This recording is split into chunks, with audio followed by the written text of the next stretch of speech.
So boom, a popular battle royale game came out around 2017 and took the world by storm. I was in college when it started to blow up, and I had a fair share of early Fortnite victories when Tilted Towers used to be a scary place to drop before the storm appeared. And also 999 materials used to be a thing. But once when building castles on consoles used to be a common thing, I knew the game's skill gap was something I could never reach anymore. I guess I reached Unk status already. I had classes, projects, friends, family, and I actually touched grass every now and then. Fast forward 4 years later to 2021, I was minding my business, chilling with my degree that I earned, and my cousin introduced me to this new popular video game. I don't know, maybe you've heard of it. It's called Valorant. I started playing the game all wrong, like it was Call of Duty or something, running and gunning with the Spectre out and no crosshair placement whatsoever. Quickly realized I actually had to play the game slow, crosshair placement, peek everything like it was a Five Nights at Freddy's video game. But as soon as I started doing that, I started dying to people playing the game like it was Call of Duty. I don't know, the game isn't very consistent. Anyway, so I placed an iron at the beginning, realized I'm not dog water, so I left, went into bronze, sped ran that into silver.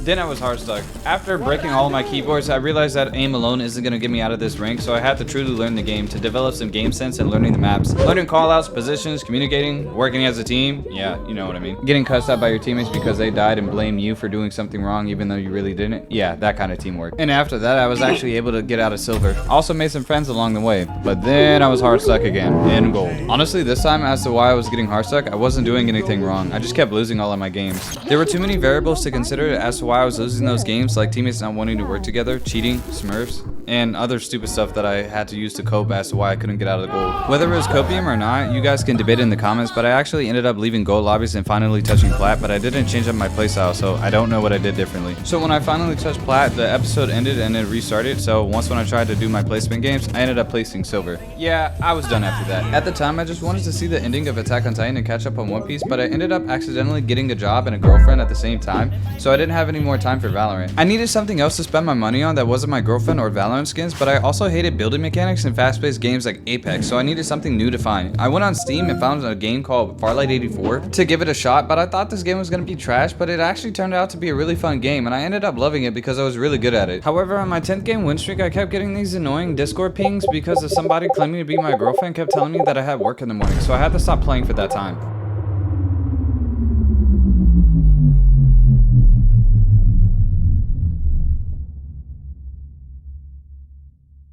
Some of you expressed your wish for us not to discontinue the jetpack. But due to the high mobility of the jetpack, we had to compromise too much of the shooting experience, which contradicts the essence of the hero shooter game. For the long-term success of the game, we need to adjust this design framework.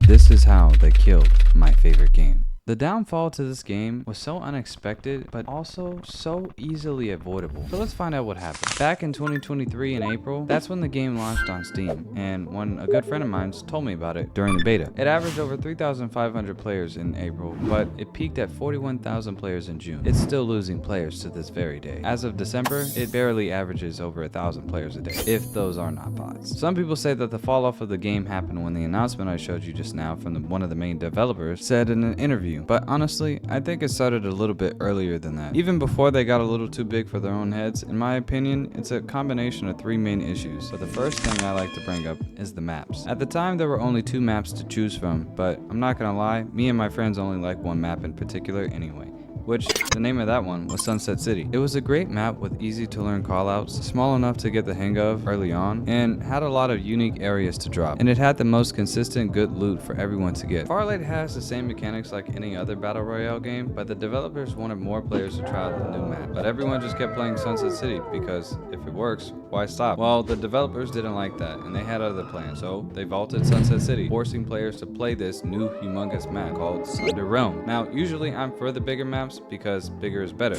right? No. Most people think appearance definitely feels like an upgrade when you get a new map, but the visuals that Sundaye offered feels a little bit bland. There are no big splashes of color. If we're being honest, most of the places feel pretty much like the same, but not really. It's hard to explain. Only things that feel too large feel out of place and kind of links with my next point. But the developers made this map twice the size of Sunset City, and it introduced a lot of verticality, which isn't an issue, but they took away the jetpack. This is why this is an issue. If you load into Sundaye realms and drop at a location you frequent at, and you know the place to find loot, you don't have much time to loot that area, because if the circle is in a completely different direction of the map, you have to leave pretty much early on because the jetpack is your only mobility. Not to mention, they've taken out all the vehicles in the new map. So the map is twice as large, it takes longer to get to one spot to the other, and there's no vehicles in this new map. I don't know, at the end of the day, it just feels impossible to explore Sundaye realms because there's a lot going on trying to upgrade your weapons, find good loot, equipment, and fighting enemies, dodging the storm. All in all together, it's too much for a big map as a battle royale game. Now to talk about the next point is the movement. They completely removed the jetpacks from all of the characters. This made it incredibly difficult to get around the map, and it also made characters without any form of dash feeling really slow, which isn't even the worst part. You have weekly challenges that force you to play, say, a support character who has zero dash, like Sienna, which is my favorite character for reasons. You often end up putting these skills down when you actually mean to dash, but maybe that's just me. Either way, my point is, it makes gun battles look really silly. I mean, look, you have the whole maneuver gear based around your jetpack, and then you take it out the game. Now nobody has an idea of how to play the game because the mechanics have completely changed gunfight. For example, let's say Fortnite took away building. Like, yes, there's an OG mode and no build mode, but no, let's take away building entirely. That'll be really stupid. That was a core fundamental of the game that made it Fortnite. Or Valorant. Let's say Valorant got rid of all of the abilities for every character. What's the point? Now all of it is just another CSGO. My point is, the game has a mechanic that made it stand out, and you took it away, which killed the game. What they should have done is just nerf the recovery time for each rarity of a jetpack, meaning recharge time takes a lot longer to get back, and I think that would have been a good nerf versus exiling them all together. The last point that I have to mention are the skins. Fortnite, for example, has a battle pass, and you pay money for it, and that's about it. If you see a really cool skin you want, you just outright buy it because you want that skin. Well, not in Farlight. If you want a skin, you have to play the lottery. Yes, the literal lottery. You get a chance to get the skin you want, and that makes it a gacha game. It doesn't make it a battle pass or shooter game, it just makes it gambling. And I mean, honestly, I love Sienna, but I can't keep using $100 just to get a chance to get a skin when I got 18 skins on characters I don't even like to play as. Not to mention, they just flat out got rid of skins for stuff that you already have. Like, my favorite gun was the Defender, and I got skins from that lottery, but they just took the gun out of the game and replace it with some other gun. So what happened to my skins for that gun? They still here, or is it under a different name?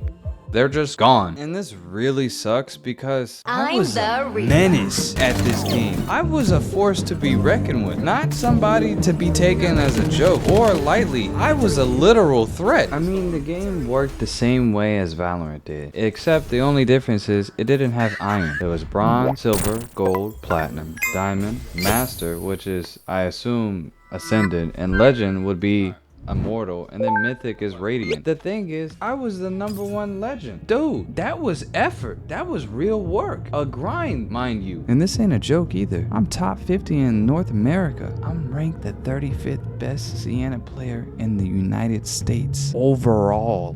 I don't know, guys. Leave a comment if you guys play Farlight 84, or if you feel like seeing your favorite game franchise rise and fall. I don't know. Join the Sundaye Society by subscribing today and tell me more about it down in the comments below. I'd love to hear your stories. Anyways, stay safe, everybody, and have a good Sunday. The train headed for the Mystic Ruins will be departing soon.